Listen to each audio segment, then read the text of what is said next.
Thank you, Dr. Pope, for your kind introduction.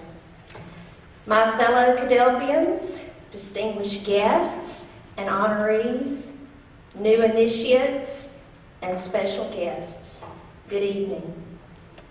I'm honored to be here in the presence of such outstanding educators, as well as those of you who will soon accept that unique call to service, teaching.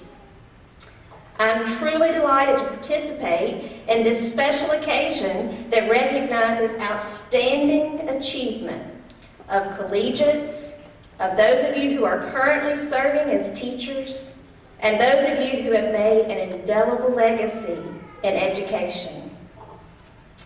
As a member of Kappa Delta Pi, I also want to take a moment to recognize Dean Blackburn for his support of this organization. Kappa Delta Pi has a long history at Mississippi State University. This is MSU's 50th year of initiating new members into the Theta Chi chapter.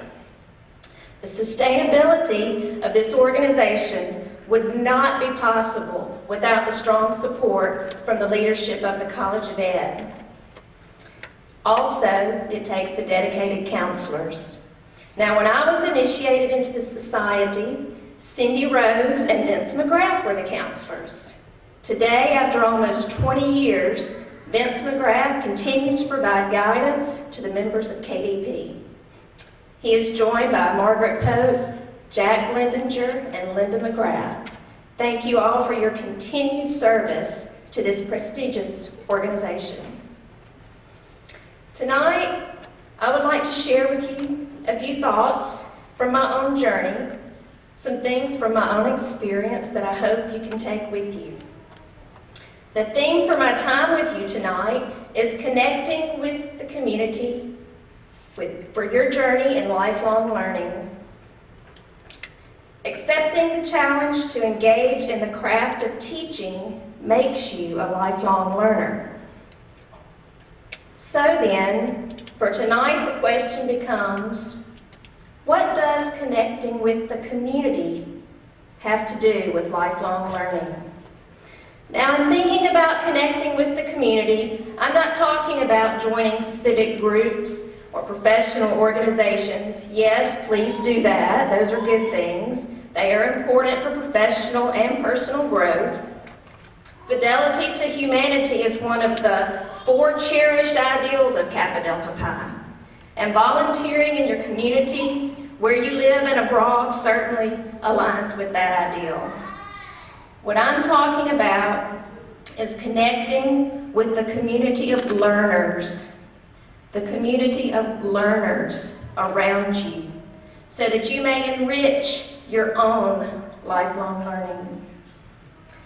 I can sum up how to do that in one word: care.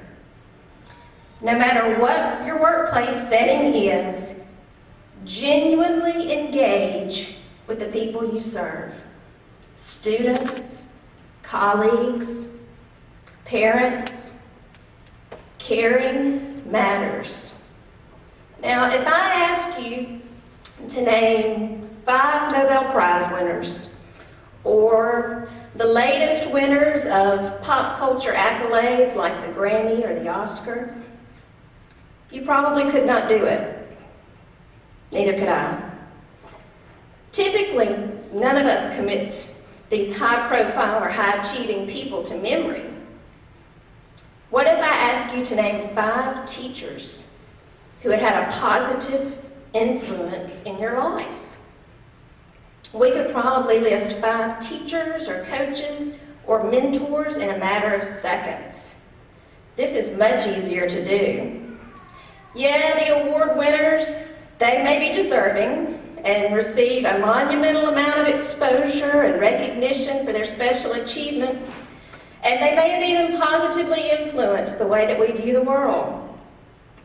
But we easily remember the teachers because we had relationships with them. They were the ones in our life who cared. They made us feel special, smart, and appreciated. These are the people who went the extra mile by choice. People love teachers.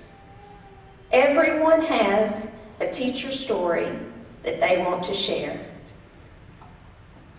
Mrs. Land was a first grade teacher. She was beautiful inside and out, a sweet spirit. She always went the extra mile, connecting with her community of learners. She was committed, she cared, she smiled a lot. She made everyone feel special. One of her students struggled with learning how to tell time. Mrs. Land was very aware of this and reassured the student that she would help her learn. She contacted the mother of the student and arranged for that student to come over to her house after school every day for a week. She also arranged for another student who was doing well with telling time to be there. Together, they all learned how to tell time. They had fun. Mrs. Land gave the student a real clock to help her practice her skill. She encouraged her. The student could not wait until the end of school every day that week so she could go to Miss Land's house. Well, before the week was finished, I learned how to tell time. Remember, it is the little things that make a big difference. We all do the big things. These are the things that are expected, maybe even required of us. Things like serving on committees, developing a curriculum, advising student council, volunteering at a community event. These things are very important. We learn and grow from the big things. But as Oliver Wendell Holmes said, life is a great bundle of little things, and those who go the extra mile experience true success. The little things make the difference in our community of learners, but also in us as lifelong learners. I cannot speak for what Mrs. Land learned from all the caring things that she did for her students. I could tell a lot of stories, but from the student perspective, I have obviously never forgotten that. And I hope that I have honored her caring spirit by transferring it into my own professional practice.